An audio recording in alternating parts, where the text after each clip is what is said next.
Jadi kawan pajak perlu perhatikan ketika mengisi atau membuat faktur pajak itu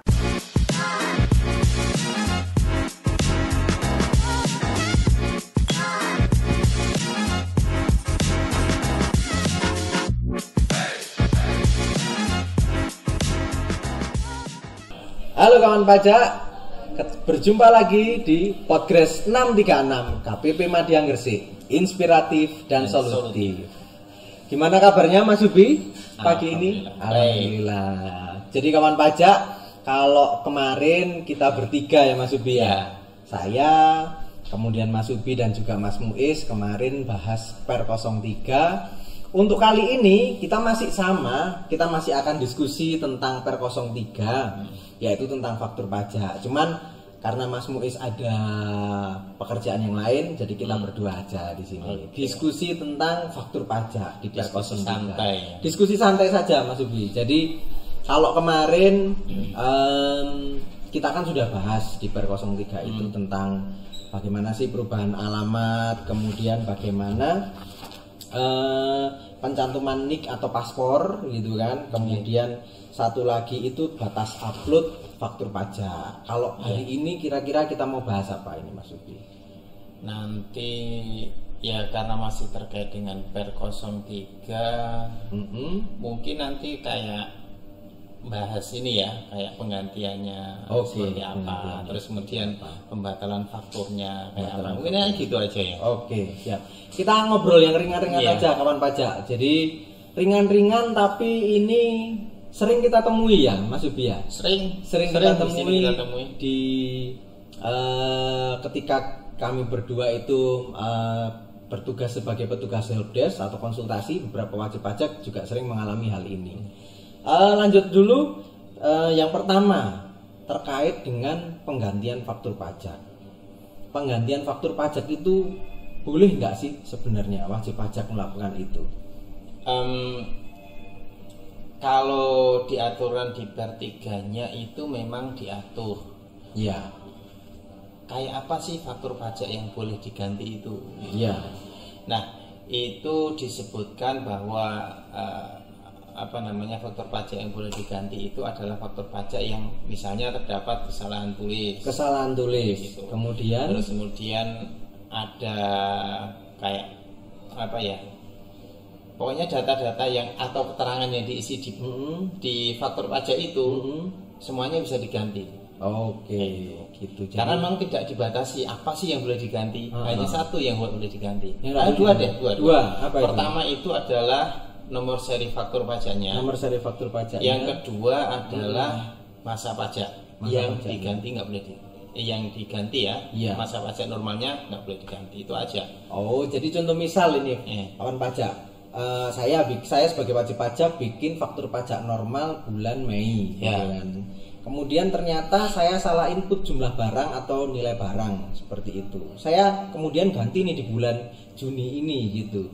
Berarti masa pajaknya masih tetap sama ya, masa pajak 5. Iya. Gitu.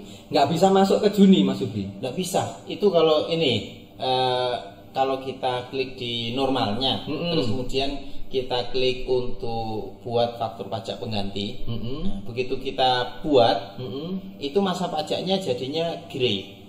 Jadi nggak bisa diklik, nggak bisa dirubah. Secara otomatis itu dikunci di masa 5 itu. Dikunci di masa 5 itu, yang bisa dirubah adalah tanggalnya.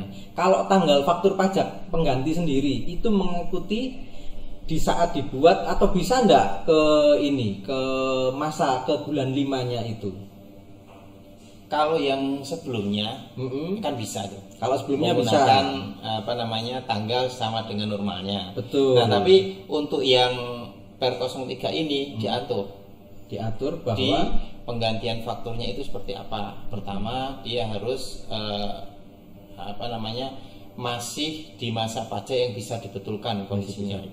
SPT-nya masih bisa dibetulkan. Yang kedua, dia nomor seri faktur pajaknya tetap. 3, masa pajaknya juga tetap. Terus kemudian sisanya kayak tanggal itu adalah tanggal saat dibuatnya penggantian itu, bukan tanggal saat dibuatnya penggantian. Ya, jadi tidak di saat dibuatnya faktur normal ya, penggantiannya. Misalnya masa Mei kemarin, kita mau ganti hari ini tanggal 17, misalnya, maka kita tulis tanggal 17 bulan ini tahun ini, seperti itu. Jadi tanggal faktur pajak pengganti itu mengikuti tanggal dibuatnya ya Mas? Iya, benar sekali. Oke, nah ini ada satu pengalaman ini.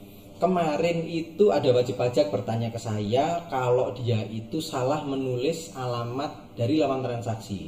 Yang sebetulnya itu contoh misal ya, kecamatannya itu harusnya kecamatan di A gitu ya. Tapi dia nulisnya di kecamatan di D gitu kan. Itu kira-kira untuk alamat itu bisa nggak diganti? Nah, awalnya itu sebelum 3.2 itu kan nggak bisa kita coba-coba nggak bisa ya. Ternyata kemarin ada case yang sama WP nih. Kebetulan yang menemui Mas Muiz juga menemukan. Terus kemudian sampai kemarin menemukan nggak? Saya menemukan salah alamat sih Mas gitu. Sempat bisa ya? Kemarin jadi gini kawan pajak, karena saya belum mencoba sendiri ya kan, saya bilang aja ke wajib pajaknya, Ibu mohon dicoba dulu gitu, sambil saya mencari info atau mencari bertanya ke bagian IT kantor pusat juga, ini kira-kira bisa diganti apa enggak. Cuman sampai hari ini saya belum menemukan jawabannya. Nah ini ternyata Mas Muiz sudah lebih advance ya, jadi merubahnya itu dengan merubah referensinya. Merubah referensinya. Iya, referensinya itu dirubah. Jadi ketika memilih lawan transaksinya, sebelum melakukan penggantian nih, referensinya itu dirubah dulu, alamat lawan transaksinya dirubah dulu, di save, kemudian baru lakukan penggantian. Oke, sebentar. Jadi kalau andai kata ini saya bikin faktur pajak normal 010 di kecamatan A gitu ya. Tapi ternyata salah, hal itu seharusnya di kecamatan D gitu kan. Nah itu berarti langkah selanjutnya adalah saya bikin faktur pajak pengganti, begitu Mas Yubi? Iya. Bikin faktur pajak pengganti. Sebelum saya bikin faktur pajak pengganti, saya harus menuju ke menu referensi, lawan transaksi. Kemudian saya ganti di situ alamatnya alamatnya di kecamatan D tadi, baru saya bikin faktur pajak pengganti. Iya, benar. Jadi pastikan referensinya itu benar dulu. Benar dulu, baru kemudian kita buat faktur pajak penggantinya. Oke, jadi ada beberapa hal yang ternyata memang di faktur pajak pengganti itu sekarang sudah diizinkan gitu ya. Kalau yang sebelumnya itu masih dibatasi oleh sistem, sekarang hal-hal itu diizinkan. Oke, jadi kawan pajak, update terbarunya adalah faktur pajak pengganti itu memungkinkan kawan pajak untuk mengganti alamat, mengganti jumlah dan jenis barang, nilainya juga kan, seperti itu. Jenis transaksinya juga bisa dirubah. Jenis transaksinya bisa dirubah. Bisa dirubah. Jadi dari sebelumnya misalnya 040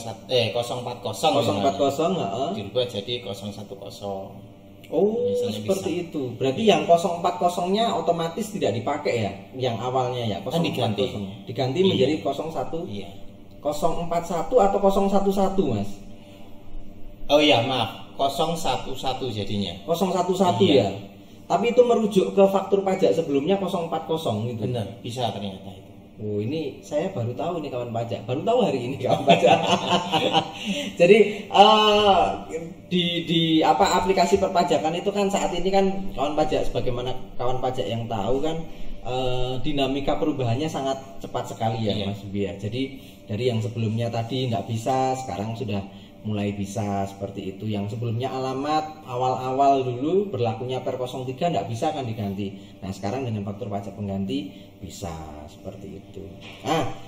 Saya jadi ingat satu lagi. Gimana? Ada wajib pajak kemarin itu bertanya, Pak, saya sudah bikin faktur pajak 070 ke kawasan berikat. Iya. Nah kemudian nomor BC 4.0-nya ya Mas ya? Iya. BC 4.0-nya itu kebalik Pak, gitu ceritanya. Kira-kira ini menurut Mas Ubi, atau mungkin Mas Ubi sudah pernah mengalami, bisa ndak diganti dengan faktur pajak pengganti 070 itu dengan BC yang salah tadi Mas, dokumen pendukung yang salah tadi? Kalau itu kemarin case-nya yang terakhir saya temui itu ketika apa namanya BC 40-nya itu salah ya misalnya. Salah nomornya ya, salah input, salah nomornya atau salah isiannya. Gini, kan dia punya 2 BC nih Mas. Contoh misal ya. Oh ya. BC yang BC yang ini 01 untuk faktur pajak ini seharusnya ya. Yang BC 02 untuk faktur pajak. Nah, ini kebalik 01 sama 02-nya. Gitu. Bisa enggak itu seperti itu? Case yang seperti itu kemarin itu tidak bisa kita lakukan sendiri di sini kayaknya. Kita harus laporkan ke pusat dulu untuk kayak dicek apakah ini bisa nggak dibatalkan, dan kayaknya case terakhir yang saya alami ya, yang itu dengan alami kemarin tidak bisa dirubah ternyata. Tidak bisa dirubah. Iya. Atau Mas Hendro mungkin ada case yang sama? Kalau case kemarin yang sama sih memang benar yang Mas Ubi bilang, itu kami harus tanyakan ke bagian IT kantor pusat dulu gitu kan, supaya mendapat kejelasan. Karena kan kemarin itu ini kan terkait data dari server Bea Cukai ya Mas ya. Nah, tidak bisa serta-merta memang harus diganti gitu. Nah, kemarin sih ketika ada pertanyaan seperti itu, saya masih berkoordinasi dengan bagian IT kantor pusat gitu. Takutnya ketika saya menyarankan untuk dibatalkan, BC-nya nggak bisa dipakai lagi Mas. Iya. Gitu. Jadi memang kalau memang ada kendala yang spesifik atau khusus seperti ini, alangkah lebih baik harus konsultasi dengan ini ya, dengan KWP terkait ya. Ini tidak hanya di KWP Madya Gresik kawan pajak, tapi kalau dikata kawan pajak terdaftar di KWP yang lain, konsultasikan dulu dengan helpdesk-nya ya.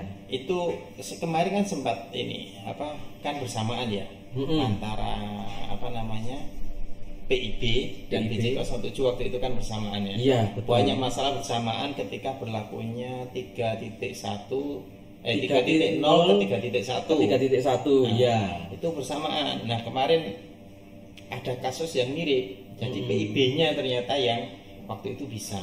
Jadi PIB, kalau PIB ini kawan pajak ini, kalau PIB bukan BC 40 PIB itu bisa dirubah dengan mengenolkan dulu.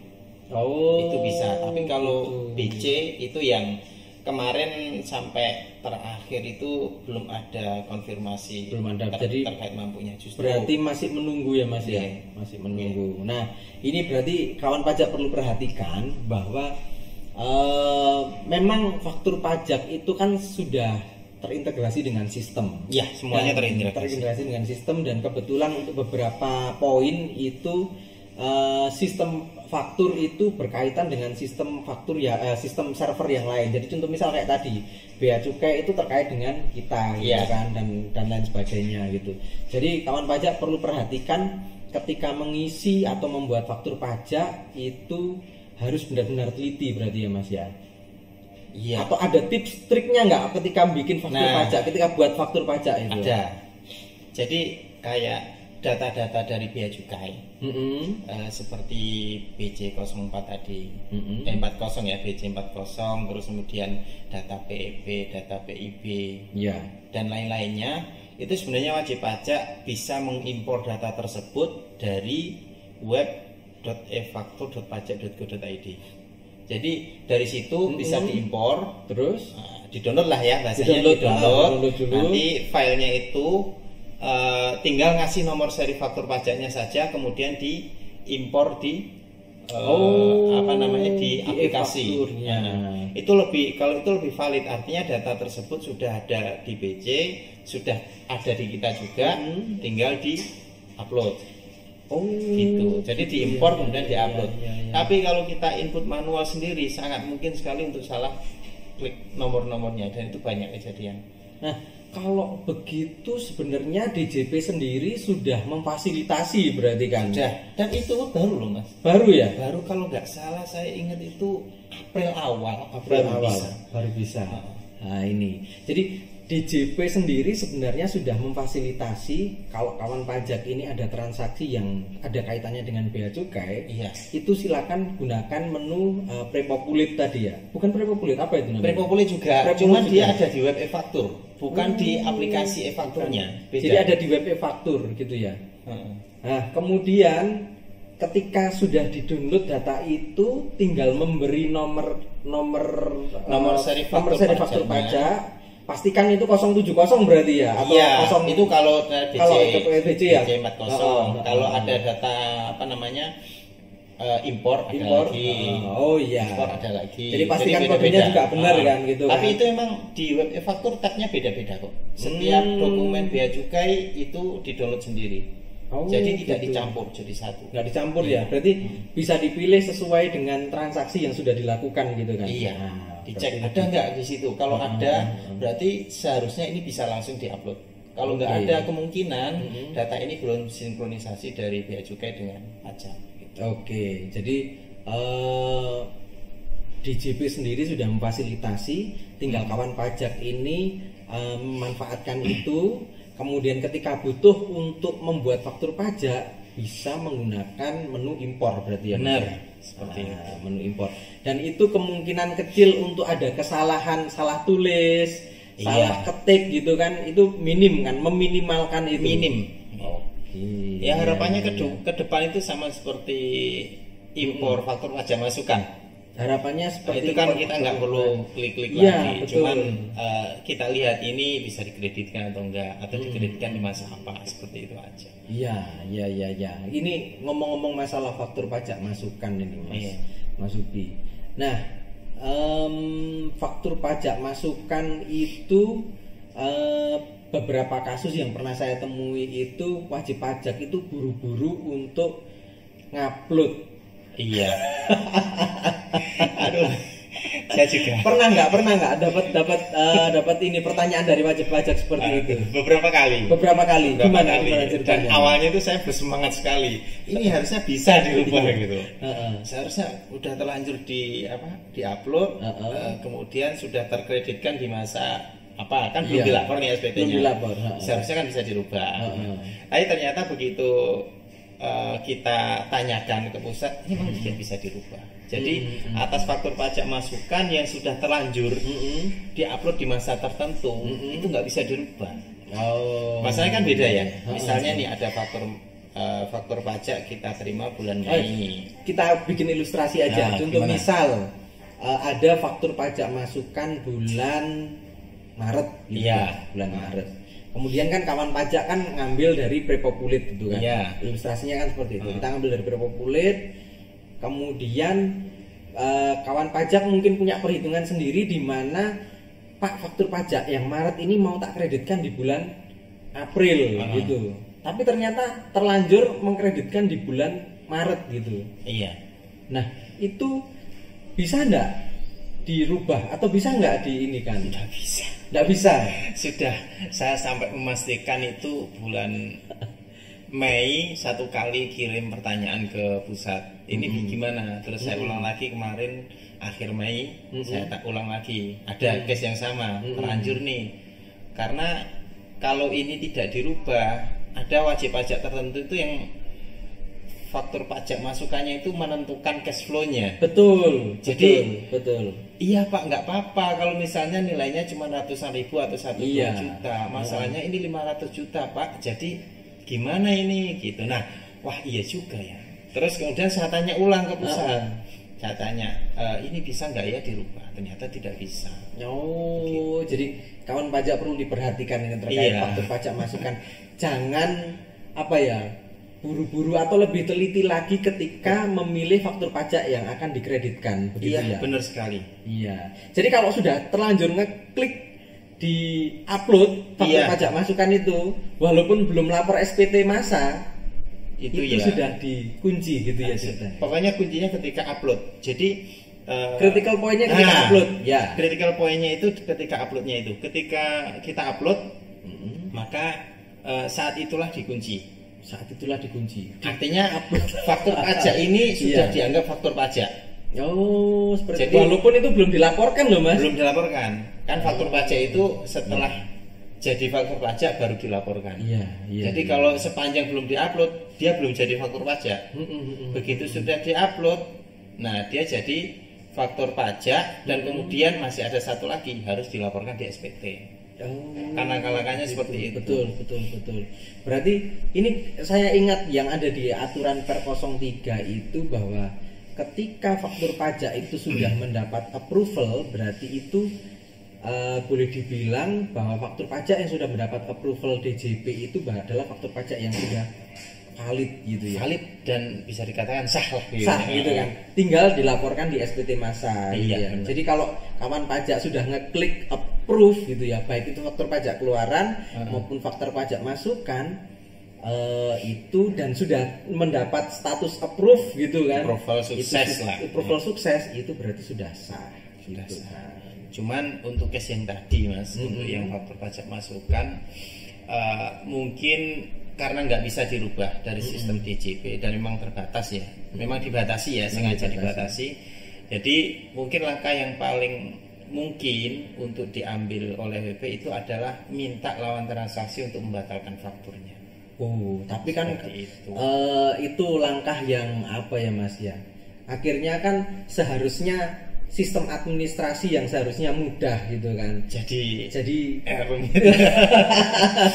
jadi akhirnya wajib pajak harus menempuh beberapa kali langkah gitu kan.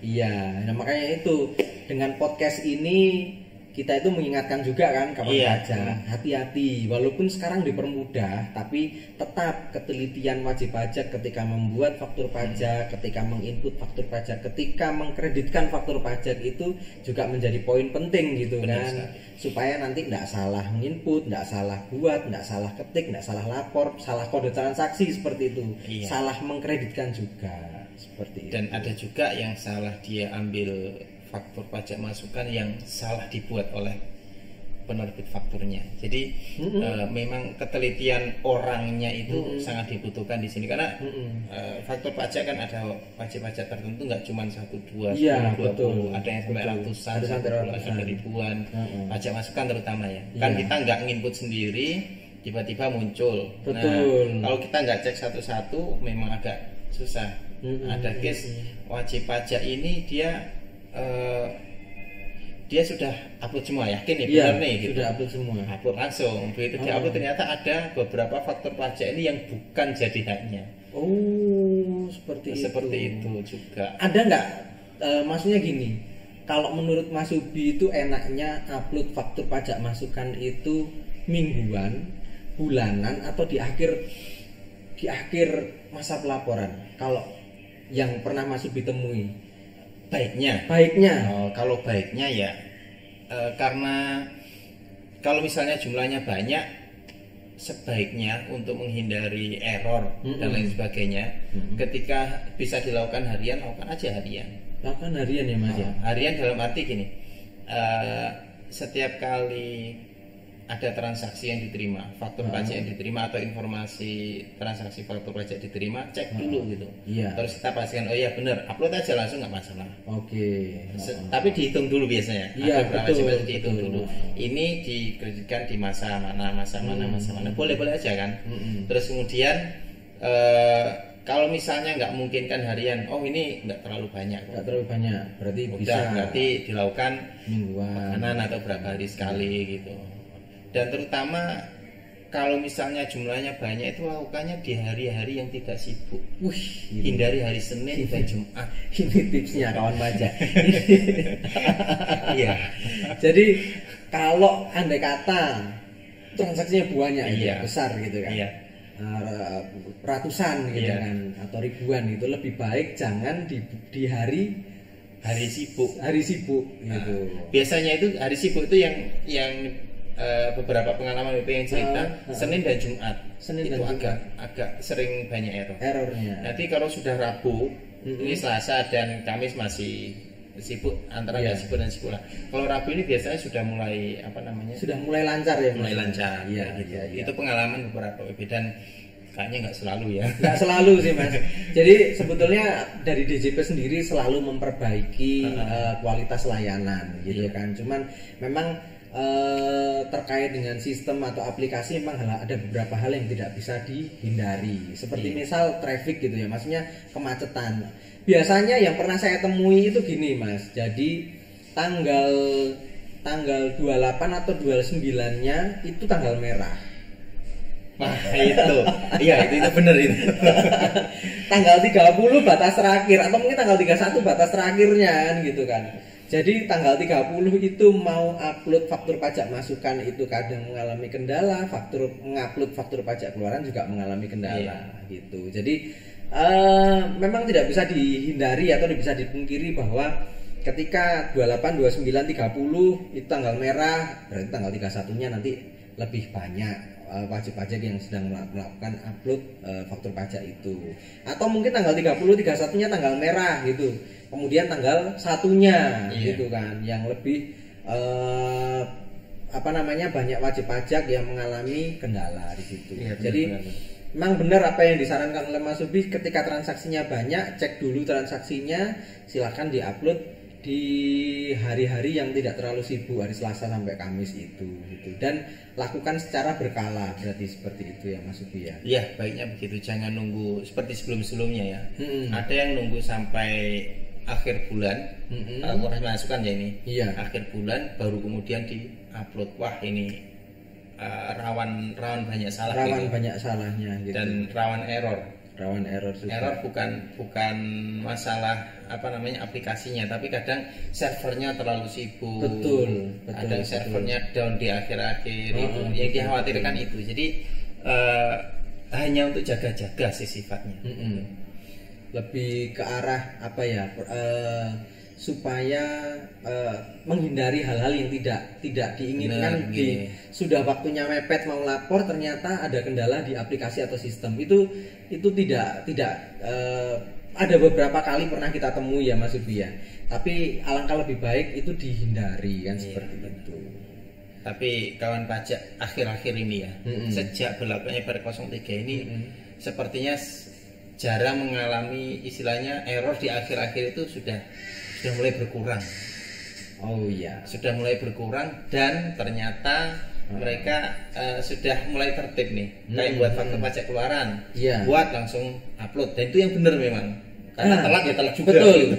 Kalau waktu masih masukan, masih ada yang seminggu, 2 minggu sekali. Nah, kalau terkait ini yang kita bahas di podcast kemarin, Mas Subi. Jadi kalau kawan pajak belum nonton podcast yang kemarin, silakan nonton podcast kami yang sebelumnya. Itu juga bahas faktur pajak terkait batas akhir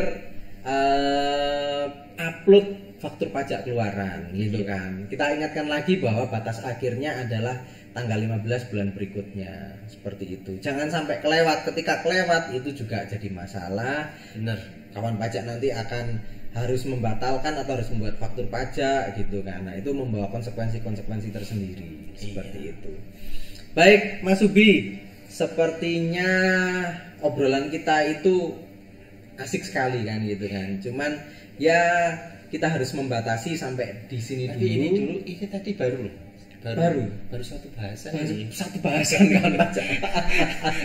Jadi belum yang pembatalan ini. Belum pembatalan. Kawan pajak nggak usah khawatir. Podcast kita kali ini memang kita buat singkat padat jelas gitu kan, supaya kawan pajak itu ketika terupdate itu materinya yang disampaikan itu ada update seperti ini, ada update seperti ini gitu. Karena kita tahu bahwa dunia di perpajakan itu di aplikasi terutama ya, itu memang saat ini semakin berkembang, dinamikanya juga semakin cepat, perubahannya semakin cepat. Nah, kami batasi dulu pokok bahasan pada podcast kali ini di penggantian faktur pajak, dan tadi tips-tipsnya ketika upload faktur pajak masukan gitu kawan pajak. Ada tambahan lagi mungkin Mas Subi yang mau disampaikan? Kalau tambahan sih kayaknya nggak ada. Jadi untuk kawan pajak semuanya yang misalnya ini ada masalah atau mungkin ada tema tertentu yang mau disampaikan untuk kita bahas di sini, boleh kita dikasih masukan. Oh boleh, siap. Gitu. Ya. Untuk kita bahas ya, kita obrolkan apa sebaiknya bagaimana. Betul. Terutama terkait dengan aplikasi perpajakan kah, terus aturan perpajakan kah, seperti itu. Iya. Oke. Baik kawan pajak, kita tiba di penghujung dari diskusi pagi hari ini, diskusi kali ini. Sampai jumpa di podcast 636 KPP Madiang Gresik. Sampai jumpa.